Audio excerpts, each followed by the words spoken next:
Hey guys, BuildZoid here, and today we're going to be taking a look at ECLK overclocking on Ryzen 7000 CPUs. Now, I'm doing this here with a 7800X3D that I purchased, so thank you to my supporters for making that purchase possible. And the motherboard that I'm using is a Gigabyte X670E Aorus Master, which was provided by Gigabyte, so big thank you to them for sending over the board. Now then, ECLK stands for external clock, and with Ryzen 7000, AMD has made it possible for the motherboard to use an external clock gen to raise to basically replace the BCLK of the cores. So the cool thing about ECLK overclocking is that you can see here that I have like 107 megahertz bus speed in CPU-Z here. And this is boosting my CPU frequency, but it's not affecting my memory clock and it's not affecting the Infinity Fabric clock. And now this is a feature that AMD did already have on the Ryzen 2000 series, but back then nobody used it because it came with a really nasty memory performance penalty, and so there was just no reason to use it because it just tanked your memory performance. But with Ryzen 7000, that's no longer the case. So yeah, there's really that downside is completely gone. And that means that you can actually just ECLK overclock. Well, yeah, you can ECLK overclock the cores of the CPU without really destabilizing anything else in the system, be that like PCIe, SATA, your memory, the Infinity Fabric, that kind of thing. That's all left completely alone. This means that it's also one of the only ways that you can actually overclock a 7800X3D because the core ratio on a 7800X3D is locked. And also you can you can use this to basically juice the boost algorithm because I've done a bunch of testing. You'll see what I'm talking about when we get to that. But anyway, first we're gonna run a little bit of memtest here to sort of show what kind of peak frequencies this is actually capable of hitting right now. So.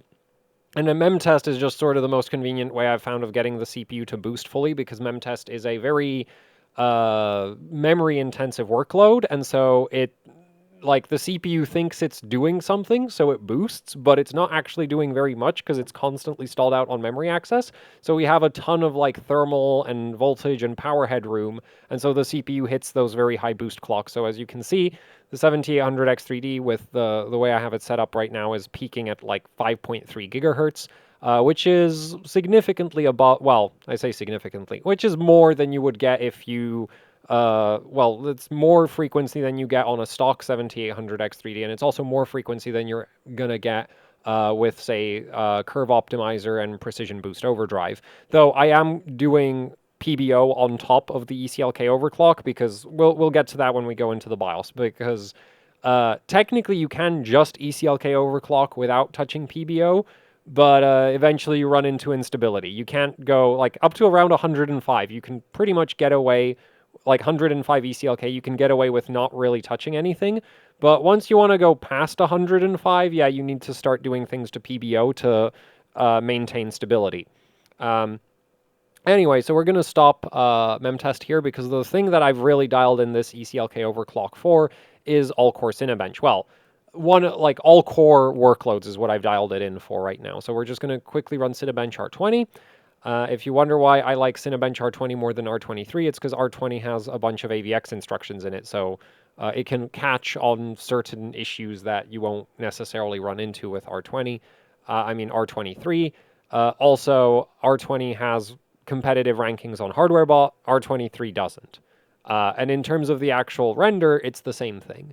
So, anyway, this shouldn't take too long right now, because the 7800X3D it's just an 8-core, but it's still really fast. So we get 7,613 points. This isn't the highest score that I've managed to get out of ECLK overclocking with this CPU, but it is significantly above stock settings for this chip. So this is just a basic demonstration of sort of what an ECLK overclock will do, right? We have more Cinebench score, we have higher boost clocks in CPU-Z. What does it? It can, of course, completely destabilize the CPU because it's just it's pretty standard overclocking. So if you push it too far, you end up with a bunch of instability. And so now we're going to take a look at some of the BIOS settings that go into this. And we're also going to run a quick bench, we're going to run HCI at stock and Cinebench at stock to sort of get a comparison point for what the performance looks like if you're not ECLK overclocking a 7800X3D. Now, overall, I do consider this kind of like more of a toy than an actual like valuable feature to have on an AM5 motherboard, which is the main reason I've done all this testing, is because I've been like, I want to upgrade my daily system to a 7800X3D, and I still haven't decided what motherboard I want in my daily system. And so one of the things that I've been sort of wondering about is like, do I want a motherboard with ECLK overclocking support? Because this is not a very common feature. Gigabyte basically only supports it on the B650 Master, B650E Master, B650E Tachyon, X670E Aorus on the X670 Master and the X670 Extreme. And then other manufacturers, like I think Asus only has it on some of their X670 boards, ASRock only has it on their Taichi boards, MSI only has it on the Ace, right? So this is a feature that's generally restricted to motherboards that are north of $300. And so the main question is like, well, does it make much of a difference to the performance? And the answer is not really, as we'll see once we get to the benchmarks. So it's kind of like, I consider it a toy. It's kind of fun to mess with, but I don't consider it like it's not going to make your CPU significantly faster is basically what I'm trying to get at. So anyway, here we are in the BIOS. As you can see, my CPU clock control is at 107.2 megahertz. There's a bit of like fluctuation in the BCLK, which is why when we were in Windows, the BCLK wasn't showing up as a locked 107.2 megahertz, even though I actually have the, where is it? There's like a FCH spread spectrum somewhere. Nope. Oh, there, FCH. Yeah, so I have like spread spectrum disabled, which seemed to help a little bit with the BCLK being all over the place, but not really. Yeah, so that's what I've done for, like, I've tried that to try get the BCLK more, or ECLK more consistent, but yeah, that didn't really seem to do anything. It could also be just like a software readout error, but I'm not entirely certain about that. Anyway, in PBO, I have the boost clock override set negative and minus 100 megahertz, because the issue that you run into with ECLK overclocking very quickly is that you are significantly increasing the single core boost, way more than PBO ever does. And that means it's very easy to end up in a situation where the CPU just instantly crashes, like just getting into Windows. And that's what the negative boost clock override is basically trying to deal with here, is that the CPU crashes in light workloads. So you start needing to like limit the peak boost frequency with a negative boost clock override. And you just need to start doing, like, it depends on how good your CPU is and what kind of temperatures you're running at. And, you know, Silicon Lottery applies. There might be some CPUs that are able to run 107 ECLK without any negative boost clock override. But yeah, my 7800X3D needs quite a lot. And in fact, this configuration right here, it runs Cinebench, it runs HCI memtest. It doesn't run Geekbench. Right now, if I tried to run Geekbench, it would almost certainly crash in like the first part of the test, just because the single core boost is too high for that kind of load, or low load boost is too high for that kind of load. So ECLK overclocking basically runs into all of the same stability issues that you'd run into with Curve Optimizer, except with Curve Optimizer, you run into those issues because the voltage that you're trying to, like, the voltage is too low relative to the frequency you're trying to run, because you're lowering the voltage without really changing the frequency. With the ECLK, you're boosting the frequency without really changing the voltage. So what you end up with is the clock gets too high relative to the like default voltage curve that the CPU comes with. Now, there is something you can kind of do to try help with that a little bit, which is to run a positive curve optimizer to get a bit of extra core voltage. However, there's a downside to this. The more positive curve optimizer you add, the more performance you lose. So there's like a really annoying balancing act of like, I raise the ECLK, and then, you know, it's unstable in light loads, it's unstable at heavy loads. So then you start lowering the boost clock override and raising the positive Wait. Did I just... Oh, yeah. You start raising the positive, like, curve optimizer offset. And that starts basically chewing up your performance gains from the initial ECLK increase. So you go from like, yeah, so like you hit 107 ECLK, and then you add on the like negative frequency offset and the positive curve optimizer, and you start losing some of that frequency gain you had in order to get back the stability. And so there's like this annoying trade-off that you run into, and basically pushing the ECLK super, super high doesn't really work, because you end up in a situation where you end up running a very high positive curve optimizer, and that basically eats up all of the multi-core performance gains in my experience. Like, yeah, well, not necessarily all of them, but a lot of them. So yeah, that's kind of the thing. This is rather fiddly to set up. And the performance gains aren't that big. That's sort of the main reason why overall I don't consider this like a worthwhile feature to spend extra money on, because, well, once you see the benchmarks, yeah, it just doesn't justify the cost. So anyway, we're going to disable this. We're going to disable absolutely all the adjustments. Also, the overdrive scaler, I have it at 10x because that helps with stability. It seems to add a little bit of extra voltage. I've been doing all of this tuning with the oscilloscope hooked up. And yeah, the scaler doesn't do much, but it does help stability. Like, I've not really noticed the core voltages going like super high with the scaler completely maxed out. So I'm not too concerned about that from a longevity perspective for the CPU. But at the same time, like, the performance gains from this are so minor that it really is like it's fun, you know, to see how high you can push Cinebench, and then I'd turn it off, because dealing with the weird stability issues that this ends up causing is really not fun.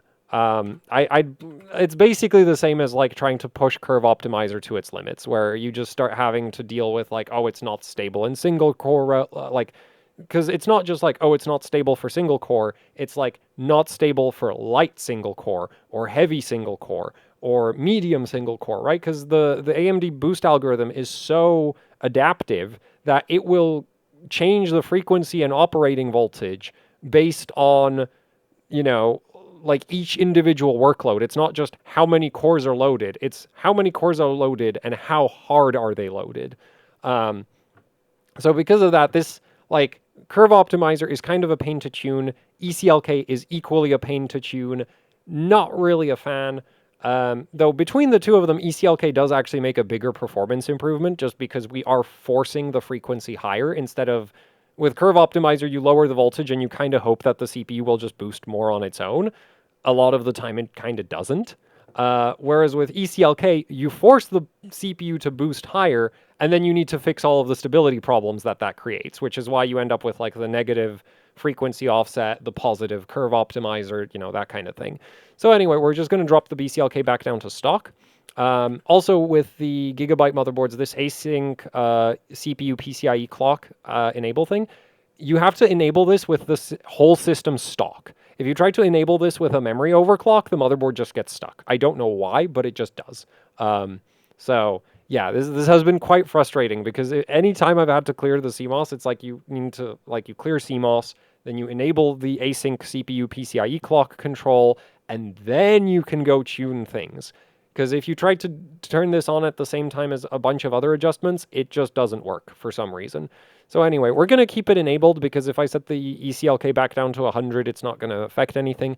Other motherboards actually implement the ECLK control differently from how Gigabyte has it here. In my opinion, a better way. So a lot of other motherboards will actually give you like 2 clock options, so you can still tune the BCLK at the same time as the ECLK if you want to like tune your... You know, if you want to push like a slightly higher memory clock or something. Whereas with Gigabyte boards, you can't do that. You're either tuning the ECLK or you're tuning the BCLK. You can't adjust both at the same time. At the end of the day, I'm not sure that that's that much of a loss, but yeah, that is a like downside to like Gigabyte's approach to implementing this, is that there is less flexibility to it being implemented this way. And again, if you want to turn this off, you first need to reset your BIOS, turn it on, and then you can start messing with ECLK tuning. That's the, like, yeah. Because every time I've tried to turn this on with, like, Like if I set up a memory overclock and then I try to turn on the async CPU PCIe clock thing, the system just doesn't post. Really don't know why it does that, but yeah, it doesn't. Anyway, hopefully it posts now. So we're going to go back to stock settings.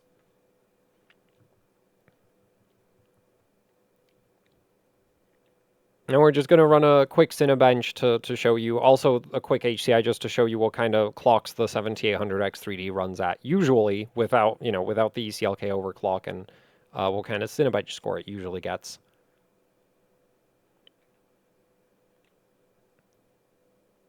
Also, the post time right now is kind of high because I have memory context restore disabled. I was messing with some memory overclocking and I was having some weird stability issues related to the memory. Memory context restore sometimes causes that, so that's why I don't have it enabled right now.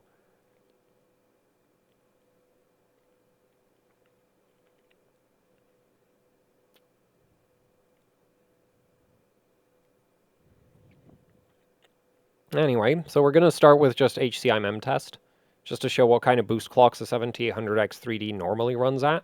Right, so now you can see my bus speed is at 100. If we go to my memory, it's the same as before because ECLK overclocking doesn't affect the memory or infinity fabric. Anyway, we're going to set this to 16, and we're going to start the test. Right, and what you'll see is, yeah, a 7800X3D normally runs at about like a max frequency of about 5 gigahertz. So with the ECLK overclock, I was actually able to get it to like 5.3-ish, right? So that's kind of the point of ECLK overclocking, is you can just force the CPU's frequency higher, which is neat. But then you end up with all of the different stability issues. Technically, you could also use ECLK overclocking for like a static all-core overclock by disabling the performance, like the boost algorithm, which you can do. You can just turn off the boost algorithm. And then the CPU will get, like, the issue with that is the 7800X base, like 7800X3D base clock ratio is, I think, like 40x or like 42x or something. And that's not too bad. Like, that's not too much of an issue. And so then you can just like raise the ECLK to sort of like, it's kind of like overclocking, say, a locked x58 CPU or something, right? Or you just raise the ECLK to force the locked ratio up, to force the frequency up for all of the cores at the same time. The thing is, AMD also prevents motherboard vendors, or at least recommends motherboard vendors don't give you access to core voltage controls. So, and the stock core voltage for a 7800X3D with the boost disabled is 0.9 volts. So, static overclocking a 7800X3D with ECLK, unless you somehow bypass the core voltage limitations, which can be done, it's just usually requires physical modification to the motherboard, or you need to have a contact at a motherboard manufacturer who can make a unlocked BIOS for you. And maybe you could also make your own unlocked BIOS, but don't ask me about how to do that. I don't know. Like, literally, I do not know. I've not messed with motherboard BIOS modding whatsoever. But yeah, so you could actually use this for like static all-core overclocks, but normally you'd run into the issue that your core voltage is restricted to 0.9 volts, so the CPU will max out at like 4.7, 4.8 gigahertz, which is actually kind of similar to the kind of all-core clocks that the 7800X3D runs in certain workloads anyway. So it's not like a massive loss, but you are losing some of that top-end boost, which is annoying. And more importantly, you can't actually outclock the stock. Like, you can't like force the CPU to 5.1 all-core or something, which you theoretically could if you had core voltage control. But then, of course, there's also the risk that you like blow up the CPU if you set the core voltage too high, which is why the core voltage controls are removed from the BIOS on X3D CPUs. But anyway, yeah, so without ECLK, the chip hits, around 5 gigahertz all-core, running a light workload. And if we run Cinebench right now, and I am going to have to set the priority to real-time because not real-time, high. For some reason, it like defaults to below normal. I'm really not sure why. But anyway, right now we should be seeing about 7,200 points instead of the 7,600-ish points that we were getting with the ECLK overclock. So the ECLK overclock, like, it does boost performance, And it boosts performance across the board, which is kind of neat, as you'll, well, I've run a bunch of benchmarks. Like, we're not going to run everything manually here. So, yeah. Anyway, this is just to sort of show you a, you know, direct demonstration of the kind of difference that the ECLK overclock makes. Which is unfortunate. It's not much. Well, the thing is, like, if you think about it, 107 ECLK at best would give you a 7% performance increase, and that's before you factor in the like negative frequency offset and the positive curve optimizer, and you can see how the gains sort of disappear. So yeah, a stock 7800X3D is about 7200 points in Cinebench R20, and with the ECLK overclock, I mean, I've had it. The absolute highest score that I've seen from the CPU was like 7661. I'm not entirely sure why Cinebench didn't decide to save it, but you can also see that there's like a 7639 there, which is from my ECLK overclocking adventures. So anyway, let's take a look at a bunch of the benchmarks that I've done on a spreadsheet. So here's the stock results. Also, these scores are like a best of 3. And I wasn't really concerned about stability with any of these configurations because the first question with an overclock is like, well, does it actually make a performance difference, right? Because if it doesn't significantly increase the performance, who cares about the stability, right? If the performance isn't going up, the fact that it's not stable doesn't really matter to me. So I wasn't really concerned with stability during this testing. The priority was just, you know, get some kind of performance numbers to see, hey, is this even worth worrying about? And I'd say overall, not really, right? So here you have like the 107 ECLK, which like it couldn't run Geekbench 3, single threaded. And well, the thing is Geekbench 3, it runs a single threaded test and then it runs a multi-threaded test. So if you can't pass the single threaded part, well, you're not going to get a multi-threaded score. So yeah, that doesn't work at 107 ECLK. At 107 ECLK, the highest Cinebench score I've seen was like 7661. There is like a bit of, well, with Ryzen, depending on how warm your like how high your coolant temperature is, you're going to get different scores. So that's probably like the water temperature was probably a bit lower during that run. Also, Cinebench R20 isn't the world's most consistent benchmark, right? So, actually, a lot of benchmarks aren't super consistent, and I am listing like highest score, you know, that I measured. But anyway, so 107 ECLK, ignoring the instability issues, you know, we're seeing like, okay, 4% gain on single-threaded, 5% gain on 4 threads of Cinebench, 6% gain on all-core, LinPack single-threaded is about 4.4%, LinPack 4 threads is about 5.4%, you know, we're getting like 5-ish% performance gains in most workloads. Then we have some like 2% reductions in like yCruncher and PyPrime. Those are very memory bottlenecked, but I included them because they're easy to run, right? Like those benchmarks only take like 25 seconds to run, 7.67 seconds to run. Anyway, then for Geekbench, we're actually taking the percentage gain from the like 106 ECLK, and that was just 2.4% single-threaded, 4% multi-threaded. Obviously, the ECLK is lower, so that's why the gains aren't that high. For some reason, the 3D Mark CPU tests like love ECLK overclock. Actually, they just generally love X3D overclocking for some reason. It makes very little sense to me. Like you look at the, say, the minus 35 curve optimizer, 3D Mark is seeing a 4% performance gain. I have no idea why. Like, it's the only test that reacts with a 4% uplift, right? Other than the other 3D Mark. And then, like, everything else is, like, it barely changes, right? Like, minus 35 curve optimizer does basically nothing to single-threaded Cinebench. It does something for LinPack, because LinPack is significantly heavier than Cinebench. You know, we're looking at, like, 3, like, yeah, like, most tests, we're talking, like, 3.5 to, like, 1% less than 1% performance gains from a minus 35 curve offset with plus 200 megahertz, you know, frequency offset. And, yeah, so minimal performance gains. And then you get to like the 3D Marks and they're just like 4% across the board. So I'm really not sure why they do that, but they do the same thing with ECLK, right? 105 ECLK somehow got a 6% performance uplift. Again, I don't know why it got a 6% performance uplift. It doesn't really make any sense to me, but like, I ran it a bunch of times. It's consistent. Maybe what happened is that these two like stock runs are actually like exceptionally bad, right? Because these results aren't like average score. This is best of 3 runs or best of 4 runs. So maybe I just got really unlucky with the stock runs where all 3 of them were just bad, and even the best of those 3 was still bad. So maybe I should have just rerun the stock configuration until these scores improved a bit. But yeah, anyway, 105 ECLK actually kind of funnily, well, that gives us the biggest single-threaded Cinebench gain, as well as like, well, not single, well, it's technically the highest single-threaded also for Linpack, right? Because, I mean, technically the 107 was getting the same result, but they're tied for first place in terms of gain.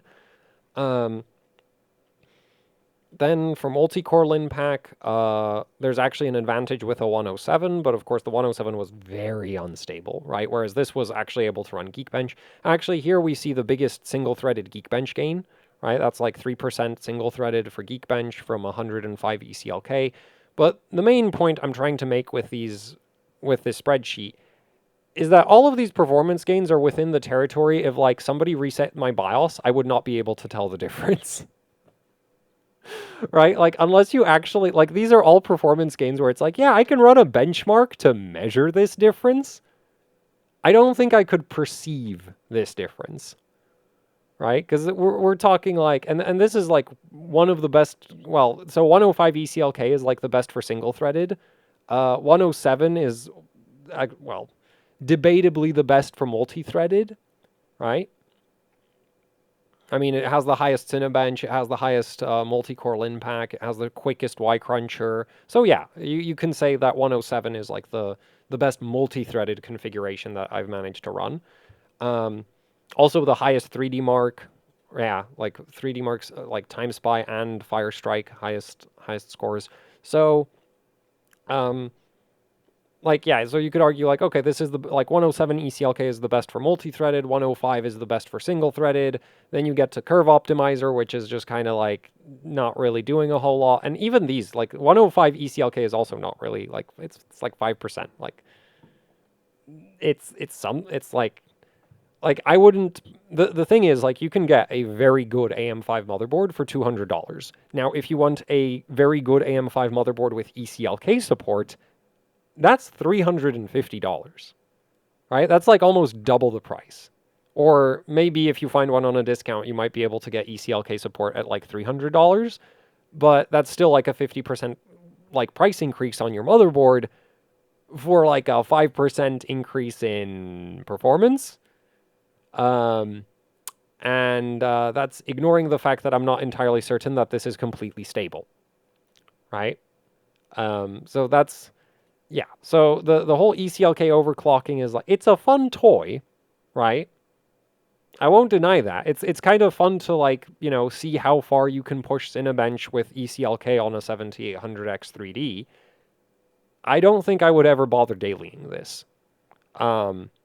It's more effective than Curve Optimizer, but that's mostly because Curve Optimizer, like the thing is, you'd think that plus 200 megahertz offset would give you a pretty substantial frequency, like, you know, single-threaded performance gain, right? Because if we pull out the calculator, where is the calculator? There, if we pull out the calculator, right, the CPU normally runs at like 5 gigahertz. So, you know, if we add 200 megahertz to that, you would expect it to hit like, I don't know, 5.2 gigahertz in single-threaded workloads, which would, in theory, give us a 4% performance increase. Except it never does, right? Like, I've not found a single benchmark that's like single-threaded, that sees a 4% performance increase from 200 megahertz offset in precision boost. Like, I don't know what this offset is controlling, but it's not raising the single-threaded frequency. Or at least it's not raising it in any scenario that I can actually measure. So, yeah. Because, like, single-threaded Cinebench does, like, it basically doesn't change. Oh, and minus 25 Curve Optimizer is even worse, right? That's like, it's literally, like, this is well within the margin of error for Cinebench. Basically not like less than 1%, 2%, 2%, 2%, 2%, 4% on Linpack.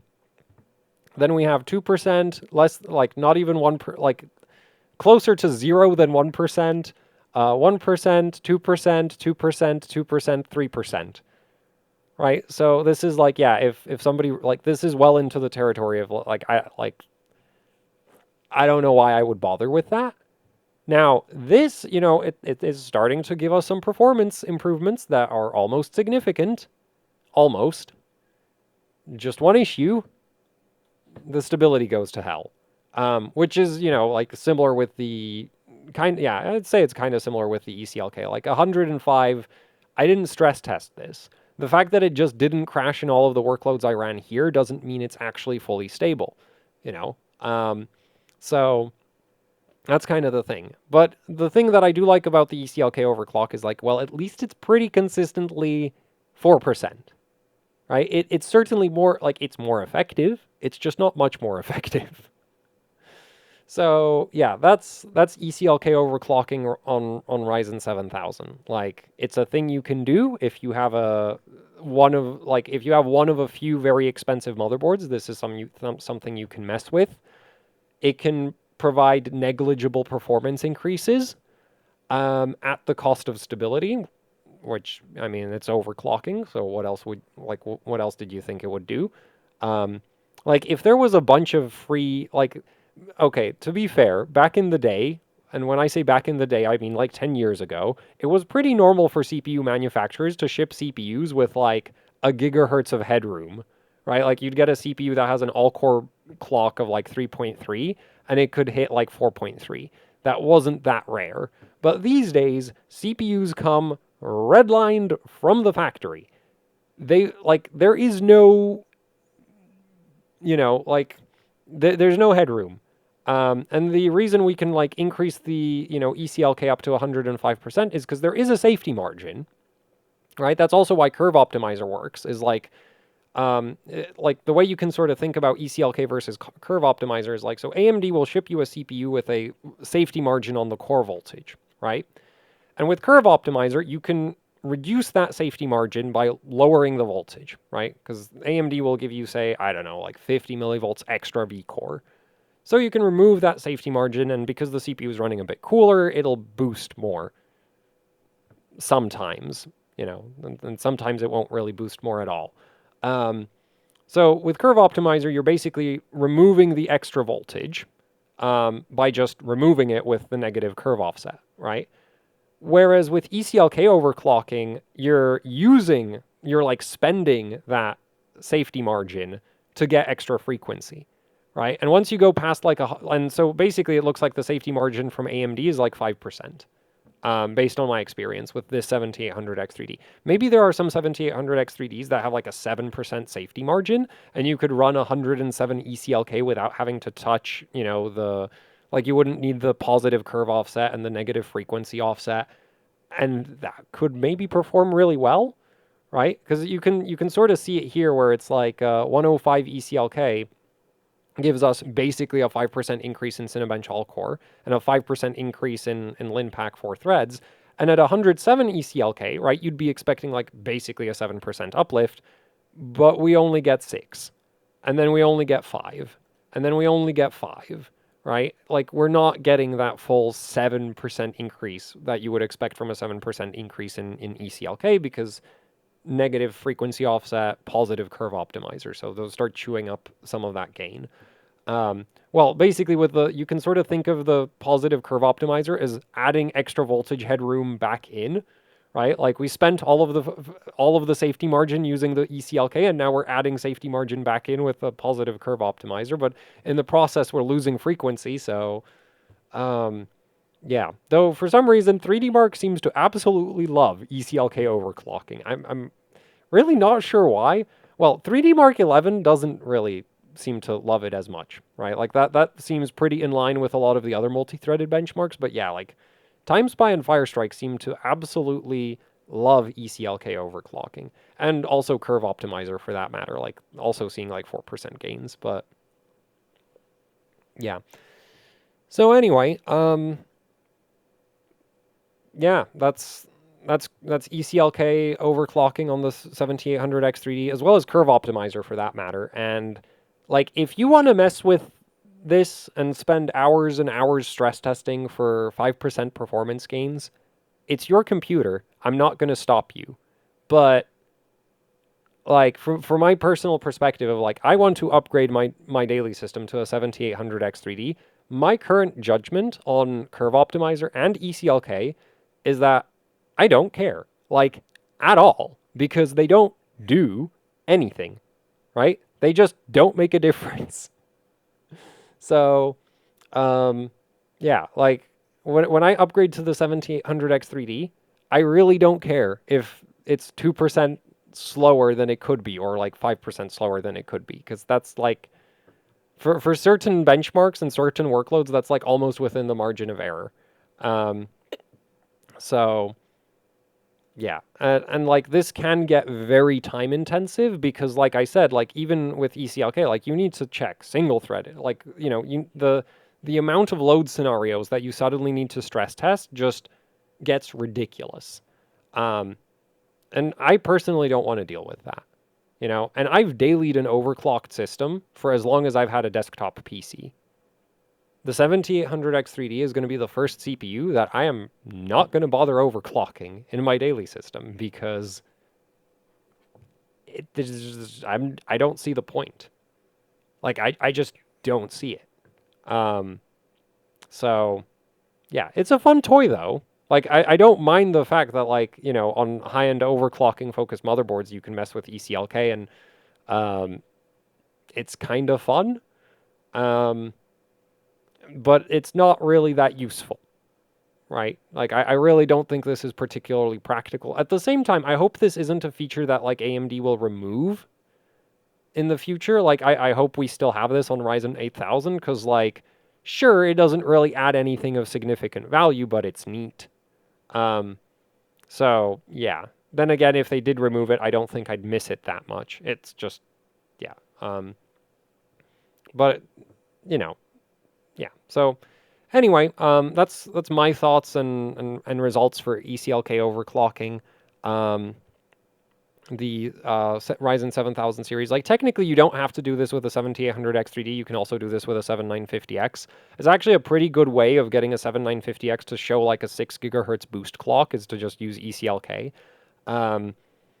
Again, you run into all the same stability problems that you run into with a 7800X3D, but at least with the 7950X, you have more like voltage tuning options to try fix that you don't have with the 7800X3D, because the X3Ds have like disabled voltage control. It's not locked because the CPU doesn't have an integrated voltage regulator, right? Like, the CPU gets whatever voltage the motherboard gives it, but the motherboard manufacturers are like, AMD tells the motherboard manufacturers to disable the core voltage settings with X3D CPUs, so they do. So, yeah, anyway, that's it for the video. Hopefully you found this somewhat useful and interesting, and I don't know why I switched to the screen. I forgot that it wasn't on the BIOS.